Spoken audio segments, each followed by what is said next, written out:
Hello, everyone. Adrian Groenewald here, Me Vision Academy. I'm coming to you all the way from the Hippo Waterfront Lodge in Mbombela. It's just beautiful. That's the Crocodile River behind me. It's got real hippos in it.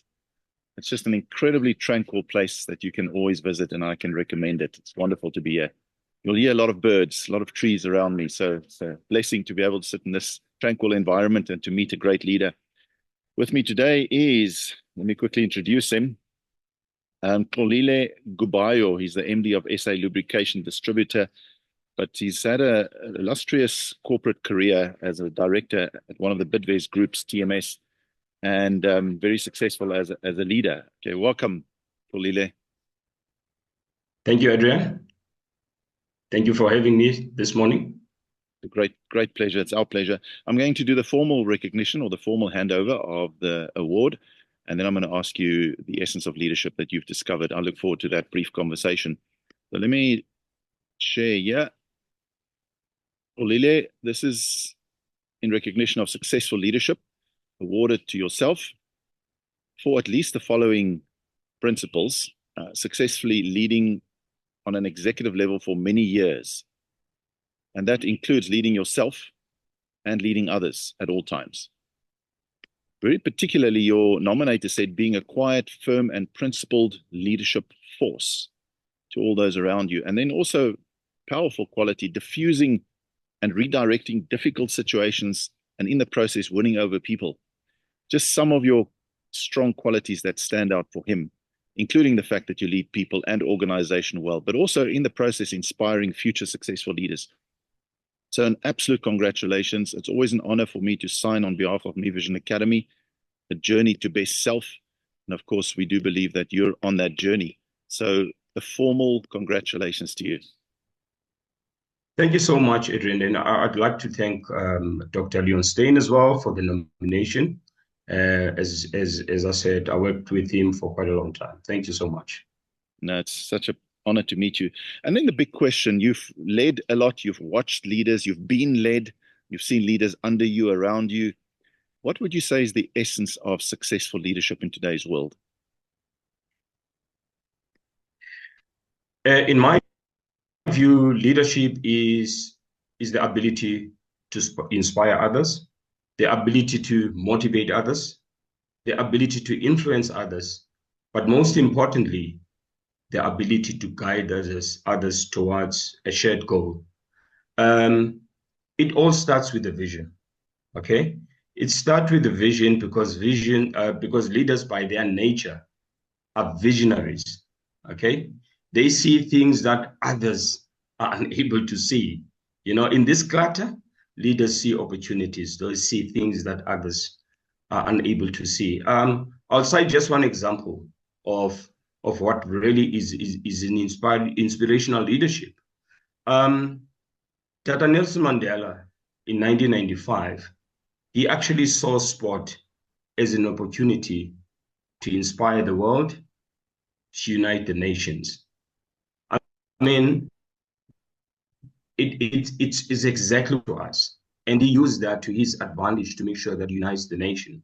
I remember the day when he handed over the trophy to Pina and wearing the number 9 jersey. For me, that was just an inspirational leadership qualities that everybody should have. I mean, if you look today, we all rally behind Springbok team. I mean, whenever they play, we've got packed stadiums. So we are really motivated, and we even forget our challenges. I mean, we've got challenges in the country, lots and lots of challenges, but we forget those challenges whenever Springbok is playing, and which really affirms the point that sport unites people, and the vision that Mandela saw is really working even today after he has passed on. When we talk about leadership, I'm actually reminded by a book I read a couple of years ago. When I was in corporate world, I still read a number of books, but this one stood up for me. It's written by an author, an American author called Stephen Francis Covey, also known as just Stephen Covey. The book talks about 7 habits of highly effective people. Oh, yes. And one of the habits that are that still today is stuck in my mind is begin with the end in mind. And for me, that's vision. When you begin with the end in mind, that's precisely what leaders do. Leaders have this ability to create a vision and the ability to communicate that vision clearly to others, the ability to get the buy-in from others, because that's critical, that you need to have a shared vision. If you don't have a buy-in from others, then you want to have that shared vision. But most importantly, leaders encourage people to celebrate successes. Because some of us, we get all these, we achieve all, but we don't celebrate successes. But leaders encourage people to celebrate successes. Just a bit about myself. I worked in biggest corporations in the world. I mean, I worked in the oil industry for many, many years. I worked at some other big industrial companies, insurance companies. So I've got a very diverse background. So during that period, I accumulated a lot of knowledge. And I had this vision in my mind after accumulating all this knowledge that I don't want to work for somebody else again. And I knew that when I came to that decision, there was always going to be a challenge of risk. So risk is always going to be there when you try and venture on your own. There's always going to be a risk. But I had this desire in me, the burning desire in me, to start my own thing and work for myself. And an opportunity came. And I looked at all the risks involved, but I devised a plan just to mitigate those risks. So today, I'm the managing director and the shareholder, majority shareholder in the business that I'm running today, because of that vision that I had. And to me, that really is something that it's probably the biggest achievement that I've ever had, to have my own business. Well done. So today we run this business. We've got 30 highly motivated and a diverse group of people. We've created an opportunity for them to grow. We've embraced succession planning, because as succession planning, we build capacity today for tomorrow. That's basically what we're doing with succession planning. We also recognize people's performances, because it's very important as a leader to always recognize the performance of others in your business.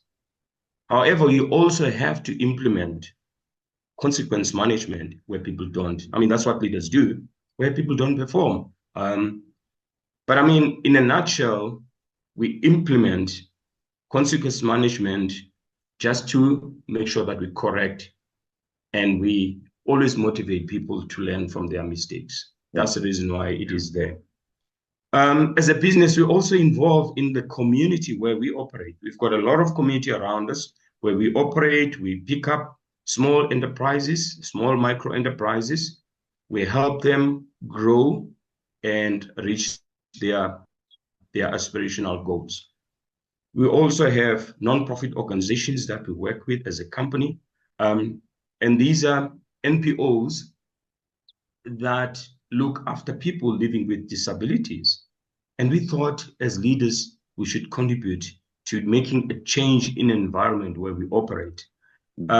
So, I mean, that's what leadership for me is all about, just impacting other people's lives. Yeah. Thank you, Xolile. That's just such a wonderful example. I mean, I made quick notes. It shows, if we look at what sport can do for our nation today, it shows how visionary Mandela was and how right. Absolutely. Vision, isn't it amazing? He was spot on. His vision is rolling out still, how many years after the 95 World Cup. And then I met Kavi. One thing, I sent a tweet this morning or on X, a message about knowing things and becoming the difference. Sometimes we can become fixated with knowing more and more things, but real leaders become. And when I met Kavi, I looked into his blue eyes. I interviewed him, Stephen Covey. He was in South Africa a few times. I met him a few times. And what struck me was, I can see he's someone who's become a good man. It's not just, and he's written many I mean, he's passed away. Many books. He wrote many great books, best-selling books. Seven Habits still sells amazingly years after he's passing. And but I think one of the things about him is he didn't just impart knowledge, but I think he himself became someone great. And I just wanted to share that with you. That's what Excellent. you've become a leader. You've become a businessman. Well done on the example of visionary. I think most leaders that I interview after the award recognize that visionary leadership or a vision is part of leadership. And I love what you say. A vision moves you. Just the other day, we gave an award to Brian Abana. And when he was playing for the Lions, he wasn't sure what to do, and he was doing really well. Then he sat down with Heineke Meyer, who was the Bulls coach. And Heineke moved him from Lions to the Bulls because of a vision. He gave him a vision of what he wanted to achieve with the Bulls. And that moved Brian. Your vision moved you to a small business, and now it's slowly becoming not so small anymore. So well done. Thank you so much for sharing your wisdom, and you absolutely deserve your reward. I'm grateful for Leon for nominating you, and we look forward to sharing this with people out there. Thank you so much, Adrian. Thank you so much. I appreciate this.